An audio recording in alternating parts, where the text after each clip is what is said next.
The internet is a pretty big place, full of mysteries, horrific videos, but really mostly just people making up stuff in an effort to scare other people. There's a lot of stuff on the internet that is pretty scary, and if you're interested in that, you'll love this video. My name is Poi, and welcome to the Internet Horror Iceberg. If you don't know what an iceberg is, I bet you clip your toenails in class. Nah, I'm just kidding.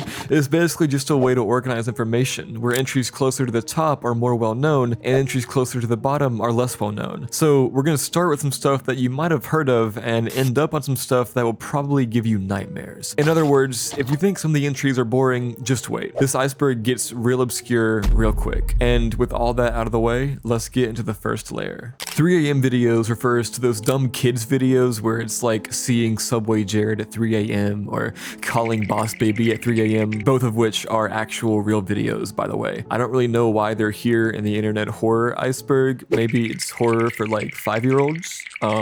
Anyways, moving on.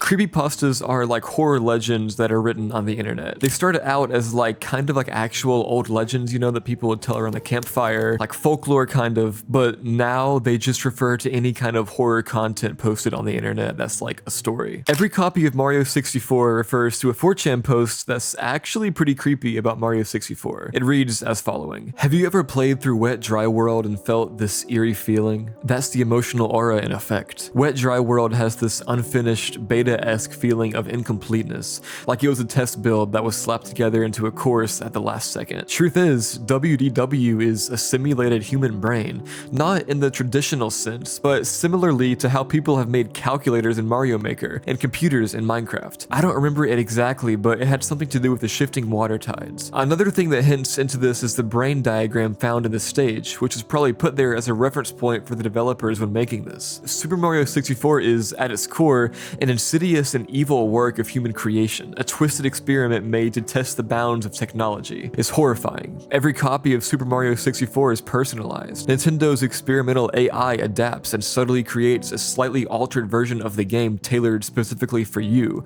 appealing to you subconsciously in ways you don't even notice, as well as attempting to mess with you and study how you react to it. Have you ever played someone else's copy of Mario 64? Have you ever felt like something was just a bit off? That's why. That's how. This is much more than just simple experimentation with procedural generation, however. There are many layers to this. Some of them are more sinister and malicious than others. The secrets of the game are probably hidden within a single personalized copy of somebody. A copy hidden from the masses by Nintendo to cover up the truth about their experiment. Think about it. What if the ROM that Nintendo uses for all the virtual consoles and crap are all the least personalized ROM? That way they can cover your tracks. What if the ROM that is uploaded to all those pirate sites were uploaded by Nintendo? That way people wouldn't be able to replicate the personalization. It's messed up. This crap goes deep. I don't know, I don't get into much Nintendo. Comment if I'm missing something. Herobrine is this iconic creepy Minecraft character, and according to legend, he is the dead brother of Minecraft creator Notch, and now he's here to haunt the game. At least that's just one of the stories made about him. He started out as a hoax in a live stream, but then some people thought it was real and got scared, and some people started making stories about him. Some more stories about him include that he's a dead miner who existed before the players joined the world and he's haunting the world, or that he's an ex-employee of Mojang, the company that made up Minecraft, and he's getting his revenge. I love Herobrine as a horror figure. I grew up in Minecraft like heavily, so this is kind of like hitting home for me, you know, I love this stuff. Jeff the Killer is a very famous creepypasta, and it's where this image comes from. In the story, a teenager named Jeff is on his way to school with his younger brother when they are attacked by a group of bullies. Jeff defends himself and his brother and leaves the assailants lying in the street, beaten, their hands and arms broken. After his brother claims that he injured the bullies and is arrested, Jeff spends several days distraught before going to a birthday party in the neighborhood where he's attacked by the bullies again. Although he manages to kill all of the assailants, he is severely burned throughout the confrontation after being set on fire. During a stay in the hospital, Jeff realizes that he enjoys harming people and goes insane. The night after he is discharged, he slices his face, leaving a scar in the shape of a smile, and cuts off his eyelids so that he will never sleep. He then murders his parents and brother, whispering, "Go to sleep," while killing his sibling. He becomes a serial killer who sneaks into houses at night and whispers, "Go to sleep," to his victims before killing them. The Mandela Catalogue is probably the most famous analog horror series, and maybe the most famous web horror series in general, thus I won't spend much time here. The story is set in the alternate universe of Mandela County, where the residents are being plagued by a group of hostile, seemingly supernatural organisms known as alternates, which utilize psychological warfare to force the victim to utilize self-game end to escape their torment, just to take their place shortly afterwards. There are a lot of theories and discussions around this story. Wendigoon has some great videos on this, but you probably knew all of this if you clicked on this video. Moving on. Marble Hornets is a YouTube horror web series about Slender-Man, which is a character that I love. The series tells the story of a young film student called Jay, after his friend Alex Crawley abandoned a film project for college called Marble Hornets for reasons unknown. Jay is given his tapes, and as he starts to watch them, notices that strange things have been happening to his friend. Jay starts to get paranoid like his friend Alex was, and there begins his hunt for answers. This is a real classic. The first video was uploaded in 2009. Bro, I was like 3 years old when this started. Polybius is a fictitious 1981 arcade game that is part of an urban legend. The legend describes the game as part of a government-run crowdsourced psychology experiment based in Portland, Oregon. Gameplay supposedly produced intense psychoactive and addictive effects in the player. It was basically the government like testing out brainwashing. The SCP Foundation is a sort of online ARG type thing. Is confusing, or maybe I'm just stupid. Basically, there's this website that has a whole universe and lore to it. Within the website's shared universe, the Foundation is responsible for capturing, containing, and studying various paranormal, supernatural, and other mysterious phenomena unexplained by science, known as anomalies or SCPs, while also keeping their existence hidden from the rest of human society. Ooh, here we go. I love Slender-Man. If somehow you've never seen Slender-Man, this is what he looks like. This design is just so great and creepy, but the lore is even scarier. Much of the fascination with Slender-Man is rooted in the overall aura of the mystery that he's wrapped in. Despite the fact that it is rumored he kills children almost exclusively, it's difficult to say whether or not his only objective is to slaughter. Oftentimes, it is either reported or recorded that he can be found in sections of the woods, and these generally tend to be suburban. He also has been reported seen with large groups of children, as many photographs portray.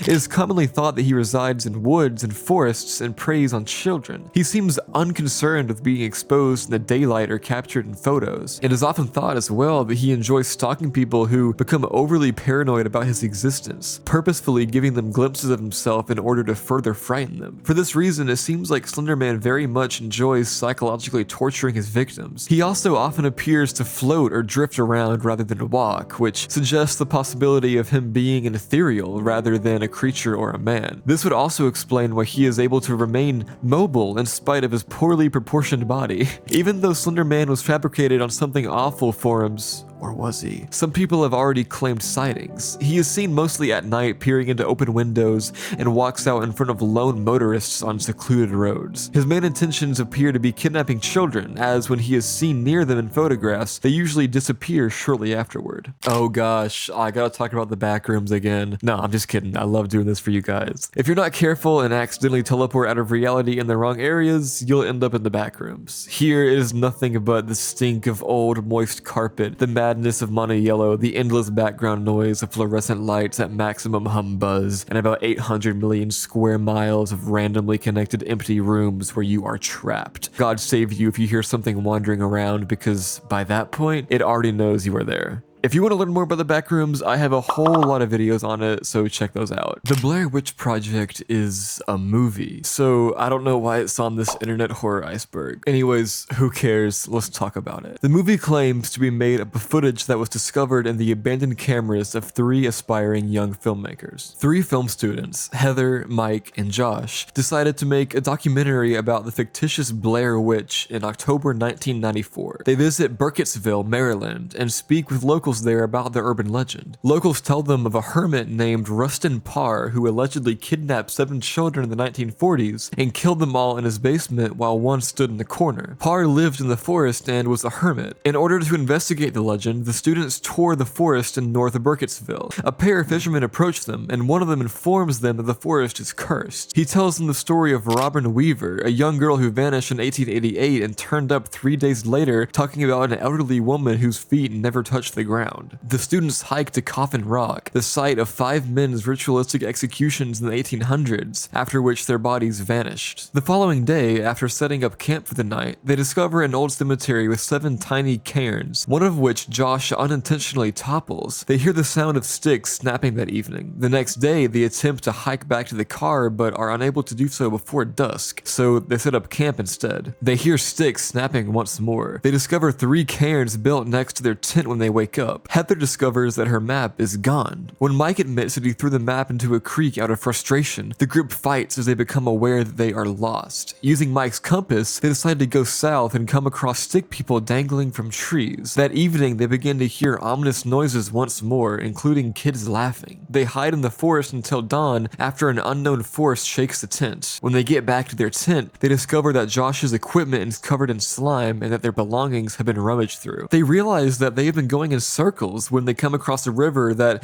is exactly like the one they crossed earlier. The following morning, Josh is nowhere to be found, despite Heather and Mike's best efforts. They hear Josh's agonized cries that night, but they are unable to locate him. They believe that the Blair Witch made up his yells to frighten them into leaving their camp. The following morning, Heather finds a bundle of branches tied together with material from Josh's shirt. She also discovers a blood-soaked scrap of his shirt that is filled with teeth and hair when she opens the bundle. She is upset, but she keeps it a secret from Mike. That evening, she records herself expressing regret to her family as well as Mike's and Josh's family and accepting responsibility for their situation. They eventually get to the ruins of Rustin Parr's home, where they hear Josh's agonized screams once more. The walls are covered in children's bloody handprints and demon symbols. They head to the basement in an effort to find Josh, where Mike is attacked by an ominous force, which causes him to drop his camera. When Heather screams into the basement, Mike is seen by Heather's camera standing in a corner looking at the wall. He does not respond when Heather calls out to him. When Heather is attacked by the ominous force, she drops her camera and the movie ends.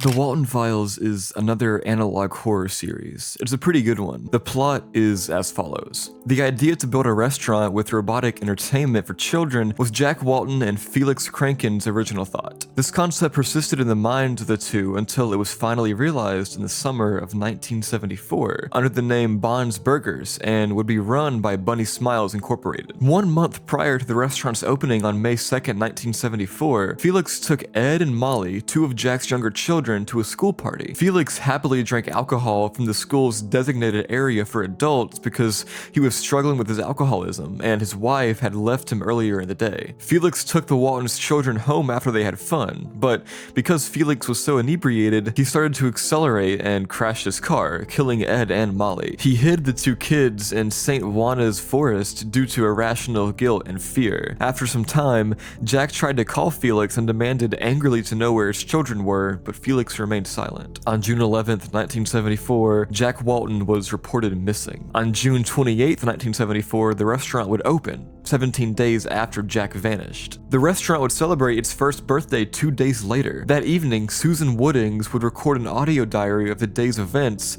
as well as any strange behavior she observed in Bond, the band's leader. She continues by saying that she would hopefully fix Bond before calling it a night. Later, Bond would dismember Woodings and cram her inside Banny. On July 14th, 1974, Charles, an unidentified BSI employee, was killed and stuffed into Buzu. Rosemary Walten frequented the location in an effort to locate her missing husband, but her efforts seemed to be in vain. But on July 19th, 1974, when she returned to the restaurant to inquire about a loved one, she heard a voice coming from behind the showstopper's stage. When Rosemary entered the backstage area, Bond was there to meet her. He then proceeded to rip Rosemary apart and stuffed her into Shaw. Sophie Walten, the Waltens' eldest child, is thought to have seen what happened. And I could keep going, but I'm basically kind of giving a lot of it away now, so I'm just gonna shut up. Trevor Henderson seems seems to be an online artist slash illustrator who's really good at and really popular for drawing horror, and more specifically horrifying creatures. His most well-known creature is known as Siren Head. The distinctive features of Siren Head include its 40-foot height and the iconic sirens that stand in for its head. Although it typically hangs out in rural towns and wooded areas, this creature is infamous for being hostile and treating humans like prey. It was first observed in 1966 by a family vacationing in the Arizona desert who took a photo of Siren Head. However, the fact that Siren Head can be seen in prehistoric cave paintings strongly suggests that it has existed since the dawn of civilization. Siren Head was first observed in 1966 by a family on vacation in the Arizona desert who took a photo of the creature in a cemetery. 20 years later, on July 16, 1995, Chad and his friends were out for a hike in Tanyards Creek's woods when they came across Siren Head hiding there. According to Chad, something enormous that was moving through the trees while imitating their voices abducted his friends. While his friends were missing, either taken by Siren Head or dead, Chad was discovered alive and only slightly hurt. There have been 13 reports of Siren Head in total, and all the victims' accounts have been made public. Given its reputation for being swift, camouflaged, and always hidden, Siren Head is a very hostile and dangerous creature. Generally speaking, Siren Head is found in small towns, wooded areas, and occasionally in dry forests. Lost hikers, tourists, and even kids have perished at Siren Head. If distress sounds are broadcast, Siren Head may use this as a means of luring the victims into the woods. People do not notice Siren Head because it can very effectively blend in with trees. At any moment, it could launch a vicious attack and kidnap its victims while the sounds of their loved ones conversing are being played by Siren Head's sirens. Welcome to Night Vale refers to a podcast of the same name that's presented as a radio show for a town called Night Vale. In the fictional town of Night Vale, strange things happen. Cecil Baldwin, who voices Cecil Gershwin Palmer, the host of Welcome to Night Vale, a fictional public radio news program for the town of Night Vale, provides the voiceover for 95% of the program. In the beginning, it's mostly episodic comedy, but everything builds to one big story, starting with elements from the first episode while still keeping some smaller one-episode stories. According to their own website, welcometonightvale.com, Welcome to Night Vale is a twice-monthly podcast in the style of community updates for the small desert town of Night Vale, featuring local weather, news, announcements from the sheriff's secret police, mysterious lights in the night sky, dark-hooded figures with unknowable powers, and cultural events. Turn on your radio and hide. Alright, that was just part 1 of this iceberg, and from this image you can tell that this was the shortest one by far, and also kind of like the least scary one by far. So stick around, subscribe to the channel, turn on notifications so that you'll know when part 2 comes out, because part 2 is actually like a lot scarier. So be looking out for that, and yeah, I hope you all have a great night. Sleep well.